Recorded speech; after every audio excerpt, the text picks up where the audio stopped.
வீடியோக்குள்ளே போகிறதுக்கு முன்னாடி நம்ம ராமச்சந்திரன் துர்கா என் யூடியூப் சேனல் சப்ஸ்கிரைப் பண்ணிக்கோங்க, பெல் பட்டனையும் கிளிக் பண்ணிக்கோங்க. மேலும் இந்த பதிவு பிடிச்சிருந்தால் லைக் பண்ணுங்கள், ஷேர் பண்ணுங்கள், கமெண்ட் பண்ணுங்கள். நன்றி.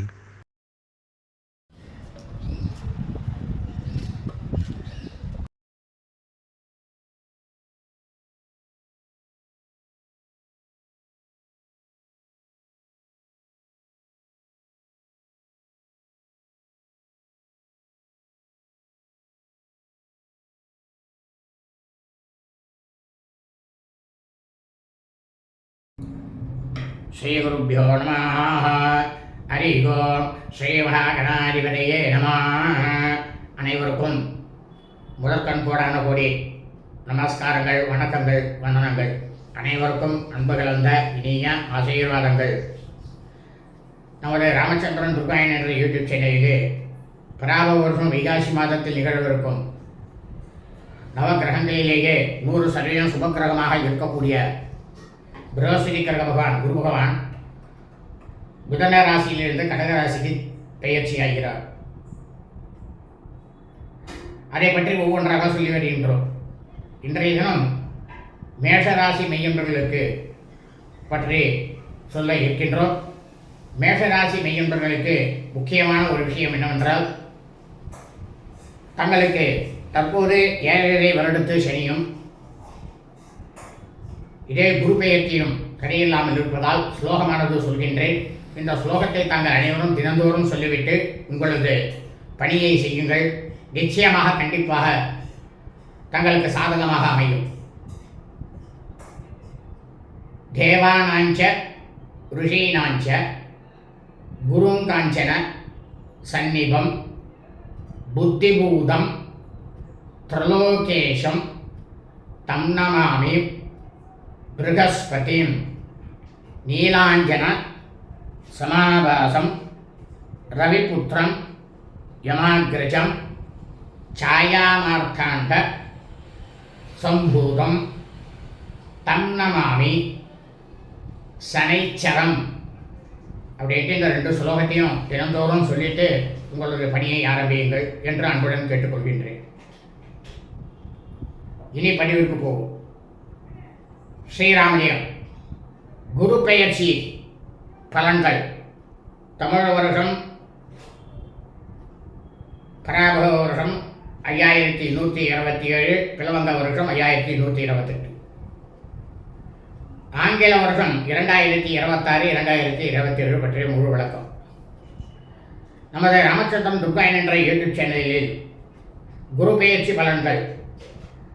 கலியுக தமிழ் வருஷம் 5127, 5168, ஆங்கில வருடம் 2026, 2027 பற்றிய முழு விளக்கம் என்கின்ற தலைப்பினில் இந்த குரு பெயர்ச்சி பலன்களானது அதனுடைய பலன்களை பற்றி, குரு பகவானுடைய பலன்களை பற்றி மிகவும் விளக்கமாக விமர்சையாக தினந்தோறும் பதிவிடப்பட்டு வருகின்றோம்.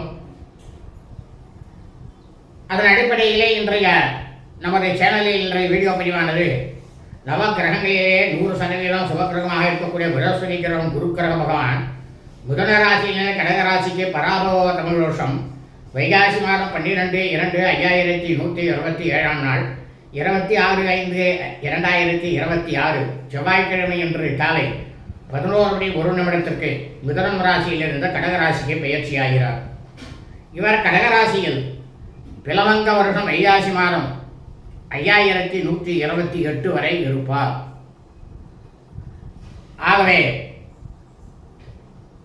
அனைவரும் இந்த வீடியோ பதிவினை ஆரம்பம் முதல் கடைசி வரை அடியனுடைய அனைத்து அன்பு இதயங்களும் ஆரம்பம் முதல் கடைசி வரை முழுவதுமாக பார்த்து ஸ்ரீ பிரகஸ்பதி கிரக குரு பகவானுடைய பரிபூர்ண கடாட்சத்தையும் பரிபூர்ண ஆசையும் பெற்று தாங்களும் தங்கள் குடும்பத்தை சார்ந்தவர்களும் மிக மிக க்ஷேமமாகவும் சௌக்கியமாகவும் சகல ஐஸ்வர்யத்துடனும் சத்தந்தான பாக்கியத்துடனும் இருக்க வேண்டுமாய் அன்புடன் கேட்டுக்கொள்கின்றேன்.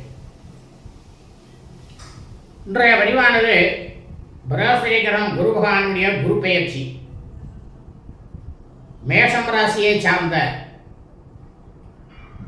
அடியனுடைய அனைத்து அன்பு இணைந்த மெய்யன்பர்கள் மேஷராசிக்காரர்களுக்கு உண்டான ஒரு வருடத்திற்கு உண்டான பலாபலன்கள் பற்றிய முழு விளக்கம்தான் இந்த வீடியோ பதிவு. மேஷராசி, இதை முதலில் பார்ப்போம். இந்த மேஷராசிக்கு ஆட்சி பலம் பெற்று அதிபதியாக இருக்கக்கூடியவர் யார்? செவ்வாய். செவ்வாய் என்ற குரு பகவானுக்கு மித்ர கிரகம், நண்பன்.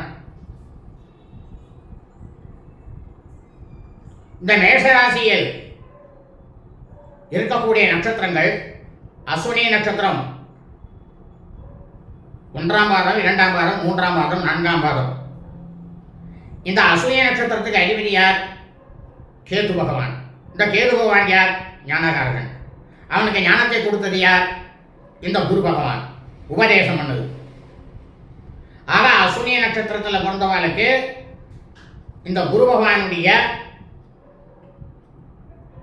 அவர் அதிலே கேது சத்ரு கிரகமாக இருந்தாலும் இவருக்கு அடிபணிந்து நடப்பார் அஸ்வினி நட்சத்திரக்காரர்களுக்கு. இதே இந்த மேஷராசியில் அவபரணி நட்சத்திரம், பரணி நட்சத்திரம் 1ஆம் பாதம், 2ஆம் பாதம், 3ஆம் பாதம், 4ஆம் பாதம் ஆகியவை அடங்கும். இந்த பரணி நட்சத்திரத்துக்கு அதிபதி யார்? சுக்கிரன். இப்போ அந்த சுக்கிர பகவானாகப்பட்டவர் இவருக்கு சத்ரு கிரகம். ஏன்னா குரு பகவான் தேவகுரு, இவர் அசுரர்களுக்கெல்லாம் குரு.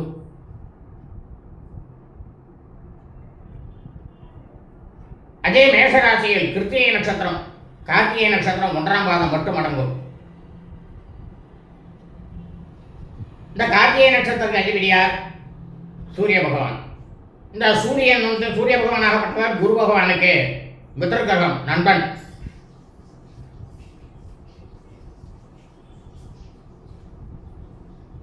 அதே சமயம் அஸ்வினி நட்சத்திரக்காரர்களுக்கு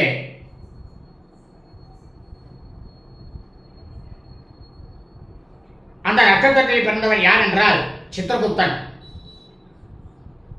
நாம பிறந்தத்திலேருந்து நம்ம மரணம் வரைக்கும் ஞாபகமாக அனைத்தையும் நம்ம செய்யக்கூடிய பாப புண்ணியங்களை கணக்கு எழுதக்கூடியவன் சித்திரகுப்தன். அவனுடைய நட்சத்திரம் அஸ்வினி நட்சத்திரம். இன்னொன்று அஸ்வினி நட்சத்திரம் அஸ்வினி தேவர்கள் அவதரித்த நட்சத்திரம். அஸ்வினி தேவர்கள் அவர்கள் ஜனனம் எடுத்த நட்சத்திரமானது அஸ்வினி நட்சத்திரம், தேவர்களுடைய நட்சத்திரம் அது. இரண்டாவதாக மேஷராசியில் இருக்கும் அபபரணி நட்சத்திரம், பரணி நட்சத்திரம் யார்? சூரிய பகவானுக்கும் சுவர்சலாம்பாவிற்கும் பிறந்த யம தர்மராஜன். இது யமனோட நட்சத்திரம். இதே கார்த்திகை நட்சத்திரம், அதுக்கு அதிபதி யார்? சூரிய பகவான். ஆனால் அந்த கார்த்திகை நட்சத்திரத்துக்கு அக்னி பகவான் தான் எரிக்கிறது. அவருடைய சொந்த நட்சத்திரம் அது. அவருக்கு அவரால் தான் இருக்கிற நட்சத்திரம். ஆனால் தான் இதில் பார்த்தீங்கன்னா தீதிரு நட்சத்திரங்கள் இருக்கு. பரணி நட்சத்திரம் மற்றும் கார்த்திகை நட்சத்திரம் தீதிரு நட்சத்திரங்கள். இந்த நட்சத்திரங்களில் எந்த விதமான சுபகாரியங்களையும் செய்யக்கூடாது.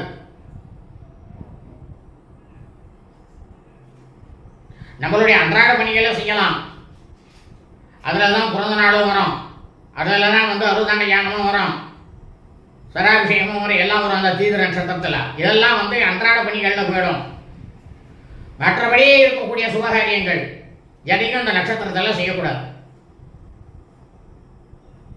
அப்படி இருக்கக்கூடிய மேஷராசி மெய்யன்பர்களே, இதுவரை உங்களுக்கு 3ஆம் இடமாக இருக்கக்கூடிய ருகாஸ்தானத்தில்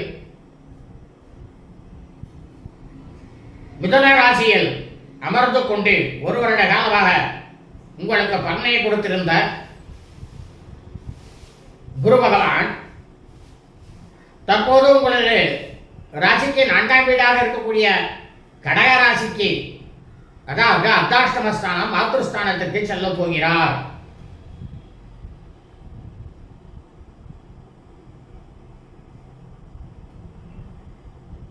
இதனால் உங்களுக்கு பலனானது என்னவென்று பார்த்தால், இவர் அமர்ந்திருக்கக்கூடிய இடத்திலிருந்து அவருடைய 5ஆம் பார்வையானது விருச்சிக ராசியை பார்ப்பார். கடக ராசியிலிருந்து விருச்சிக ராசியை பார்ப்பார். மீண்டும் மகர ராசி 7ஆம் இடமாக பார்ப்பார். அதன் பிறகு தன்னுடைய ஆட்சி பலம் பெற்ற மீன ராசியை தனது 9ஆம் பார்வையாக பார்ப்பார். இந்த குரு பகவான் கடக ராசியில் அமர்ந்து கொண்டு, அப்படியானால் உங்களுடைய ராசிக்கு விருச்சிக ராசியானது 8ஆம் இடம். இவருடைய பார்வை உங்களுடைய அஷ்டமஸ்தானத்தில் படுகிறது.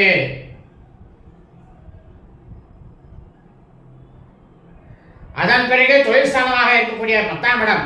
மேஷராசி மெய்யன்பர்களே, உங்களுக்குத்தான் சொல்கின்றேன். தொழில் ஸ்தானமாக இருக்கக்கூடிய 10ஆம் இடமாக இருக்கக்கூடிய மகரத்தை தனது 7ஆம் பார்வையாக பார்க்கிறார். அதே மேஷராசி மெய்யன்பர்களுக்கு விரயஸ்தானமாக இருக்கக்கூடிய மீனராசியை தனது 9ஆம் பார்வையாக பார்க்கிறார். இந்த குரு பகவான் அர்த்தாசிரமஸ்தானத்தில் அமர்ந்திருக்கும் கடகராசியானது அவருக்கு உச்சம் பெற்ற வீடு.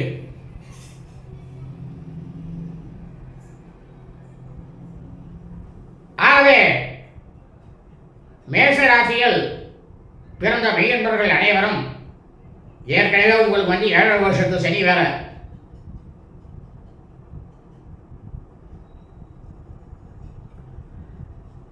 அந்த 7ஆம் வருஷம் சனியிலே இந்த 1 வருஷ காலத்துக்கு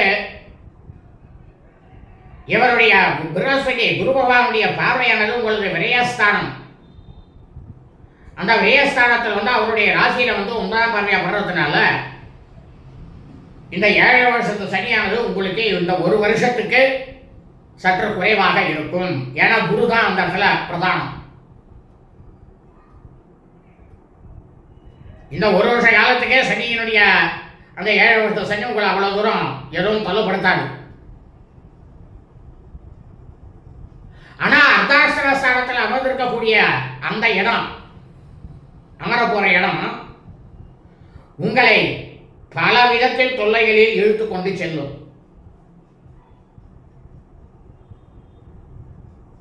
ஏன்னா அவர் உச்சம் பெற்று உட்காந்துருக்கார்.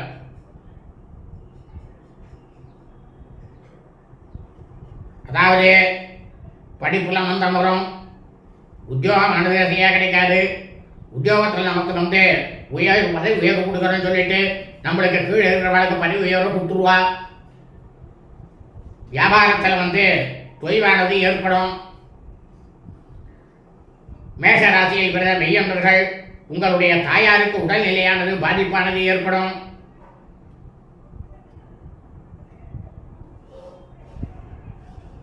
அதே சமயம் மேஷ ராசி மெய்யன்பர்களுக்கு விவாகமானது தடைபடும், புத்திரபாக்கியமானது தடைபடும். ஏன்னா இந்த குரு பகவான் இருக்காரு, அவர் புத்திரக்காரர். நமக்கு படிப்பு, கல்வி, உத்தியோகம், வியாபாரம், விவாகம், திருமணம், புத்திரபாக்கியம், சத்சந்தான பாக்கியம், இவை அனைத்தையும் அள்ளி கொடுக்கக்கூடியவர் அவர் தான். அவர் அர்த்தாசிரமஸ்தானத்தில் போய் 4 ரூபாய் மறைய போறார் உங்களுக்கு. ஆனா உச்சமா இருந்து அதனுடைய பலனையும் கொடுப்பார். ஏதோ கொஞ்சம் வாரம் வரும் உங்களுக்குன்னு வச்சுங்களேன். ஒரு 35% உங்களுக்கு நல்லது நடக்கும்னு வச்சுக்கோ.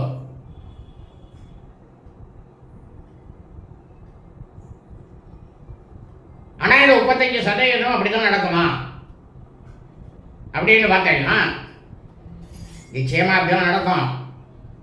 ஆனா தாங்கள் ஜனனம் எடுத்த அந்த நேரத்தில் உங்களுடைய ஜாதகத்தில் தற்போது எந்த தசா நடக்கிறது என்று பார்த்துக் கொள்ளுங்கள். உங்களுக்கு சுபகிரக தசை, அதாவது சந்திரன்,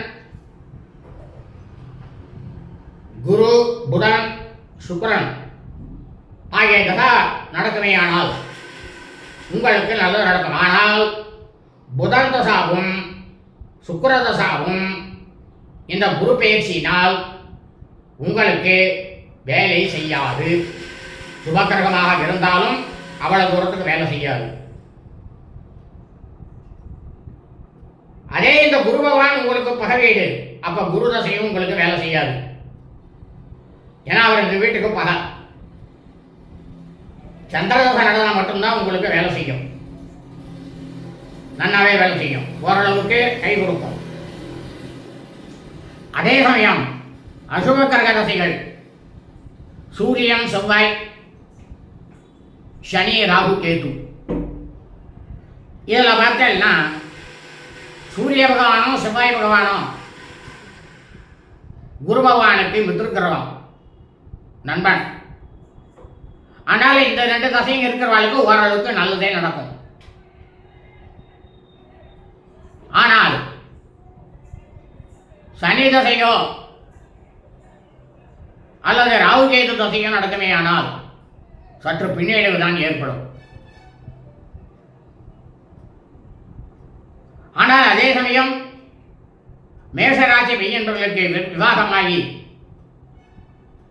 உங்களுக்கு புத்திரன், அதாவது புதல்வன், ஆண்மகனானவன் இருப்பானே ஆனால் அவனுக்கு இந்த குரு பயிற்சியானது நன்றாக இருக்குமே ஆனால் அவனுடைய பலாபலனானது உங்களுக்கு வந்து சேரும். அதே சமயம் உங்களுக்கு ஆண்மகன் இல்லை, பெண் பிள்ளை தான் இருக்கின்றாள், அப்படி என்றால் அவர்களோட சரியா போச்சு, உங்களுக்கு எதுவும் தாய் தகப்பனாருக்கு எந்த விதத்திலையும் பிரயோஜனம் கிடையாது.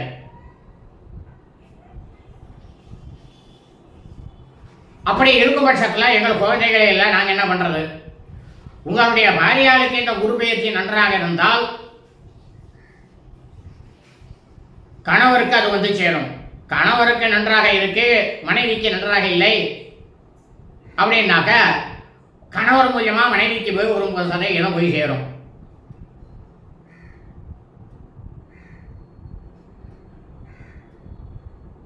இந்த மேஷராசி மெய்யன்பர்களுக்கு இந்த ஒரு வருஷமும் அப்படித்தான் இருக்குமா? நாங்க என்ன பண்றது? நன்றாக நீங்கள் வந்து தங்களது ஜாதகத்தை அலசி பார்க்க வேண்டும்.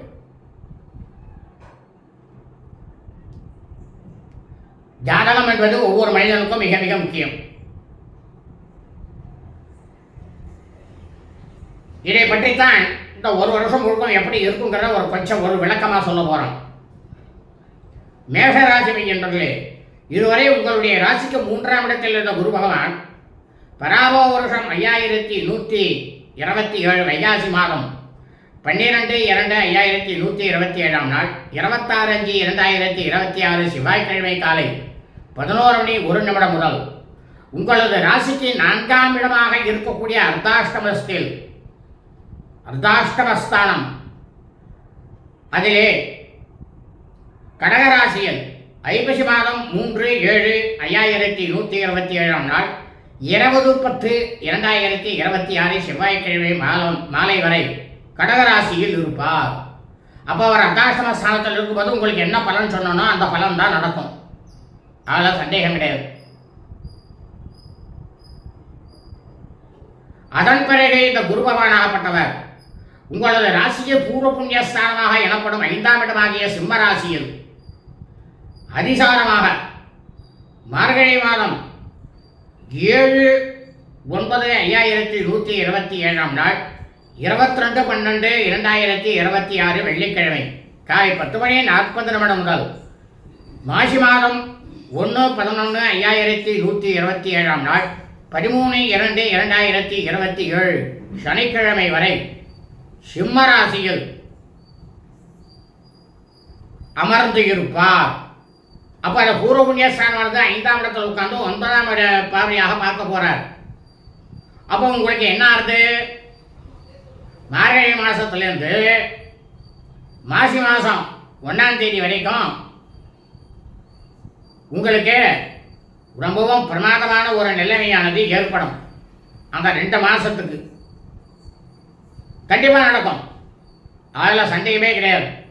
நீங்கள் எதிர்பாராத அளவு உங்களுடைய வாழ்க்கையானது முன்னேறி கொண்டு செல்லும். இதே மாசி மாதம்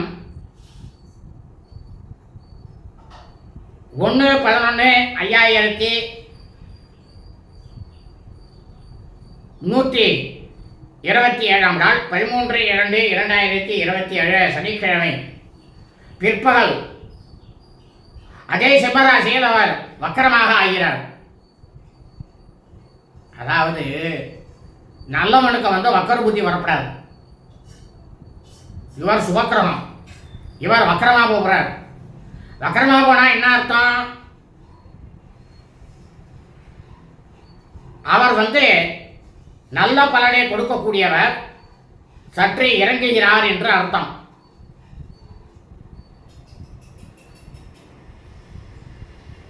அப்படி அவர் அதன் பிறகு இந்த குரு பகவானாகப்பட்டவர் உங்களுடைய ராசியாகிய 4ஆம் இடமாகிய கடக ராசியில் அர்த்தாஷ்டமத்தில் பிளவங்க தமிழ் வருஷம் 5128 வைகாசி மாதம் வரை வக்கரமாக அமர்ந்து கொண்டு இருப்பார். எப்போ? மாசி மாதம் 1ஆம் தேதியிலே சனிக்கிழமையில சிம்மராசியில் இருக்கார். அதுக்கப்புறம் மறுபடியும் அவர் கடகராசிக்கு 4ஆம் இடத்துக்கு வரார். மாசி மாதத்துலேருந்து மாசி மாதம் 1ஆம் தேதியிலேருந்து வந்துவிட்டு இந்த குரு பகவான் கடகராசியில் இருக்கக்கூடிய அந்த ஒரு வருஷம் முடியக்கூடிய வரை புலவங்க வருஷம் வைகாசி மாதம் வரைக்கும் அவர் அந்த ராசியில் தான் மறுபடியும் வக்கரமாக இருக்க போகிறார். அப்புறம் இந்த இடத்துல அவர் வக்கரகதியில் இருக்கும்போது அவருடைய உச்சஸ்தானமானது கம்மியாயிடும்.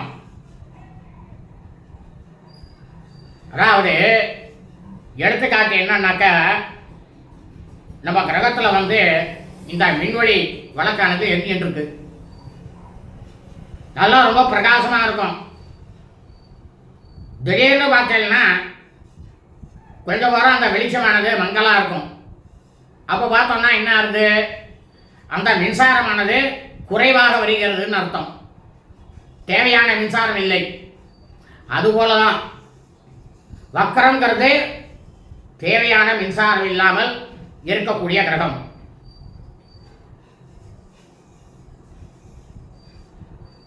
அப்ப அந்த சமயத்தில் பார்த்தீங்கன்னா உங்களுக்கு சற்று பின்னடைவானது மேஷராசி அன்பர்களுக்கு ஏற்படும்.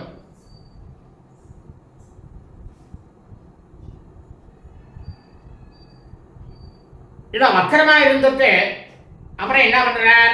மறுபடியும் உங்களுடைய பூர்வ புண்ணிய ஸ்தானத்துக்கு நிரந்தரமாக போய் உட்கார போறார். பிளவங்க வருஷம் வைகாசி மாதம் 5128 வருஷத்தில் போய் வைகாசி மாதத்தில் போய் அவர் அமர போறார் ஒரு வருஷத்துக்கு.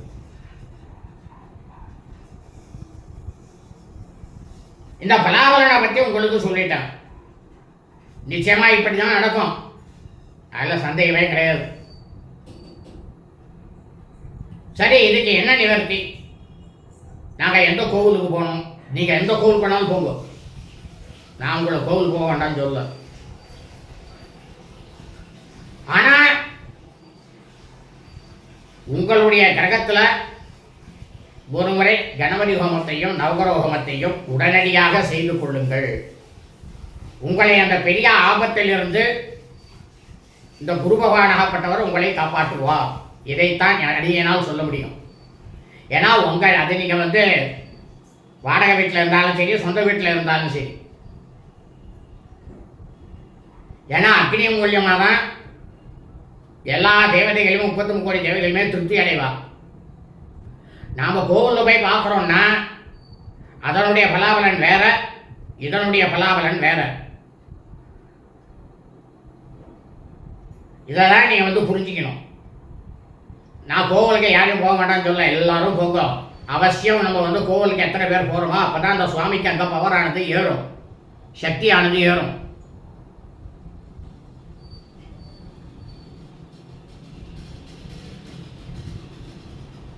ஆகவே மேஷராசி என்பவர்களே, உங்களுக்கு நேரமானதை கிடைக்கும் பொழுது வியாழக்கிழமை என்று வேதம் படித்த அந்தணருக்கு மஞ்சள் வஸ்திரம் 9க்கு 5 வேஷ்டியானது வஸ்திரத்தை அவருக்கு வாங்கி கொடுத்து, கருப்பு கொண்ட கடலை அதையும் அவருக்கு வாங்கி கொடுத்து,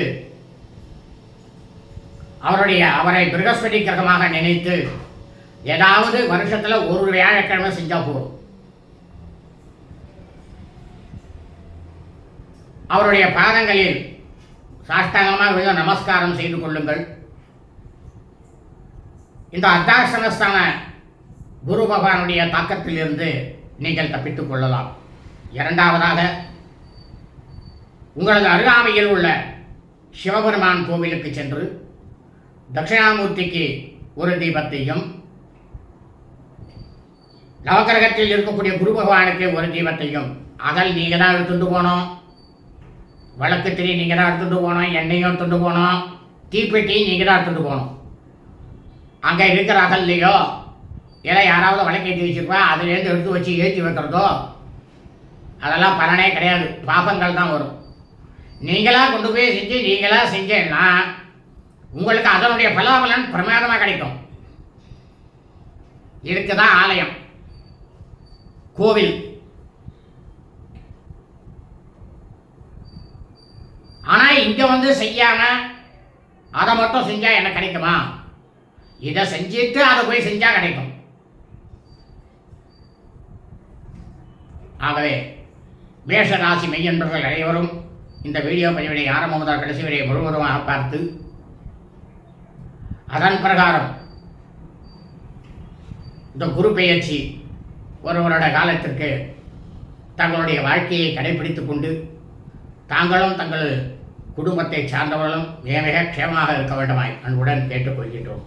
வாழ்க வளமுடன் நலமுடன். இனிய ஆசீர்வாதங்கள். லோகா சமஸ்தா சுகினோ பவந்து. சுபமஸ்து. ததாஸ்து.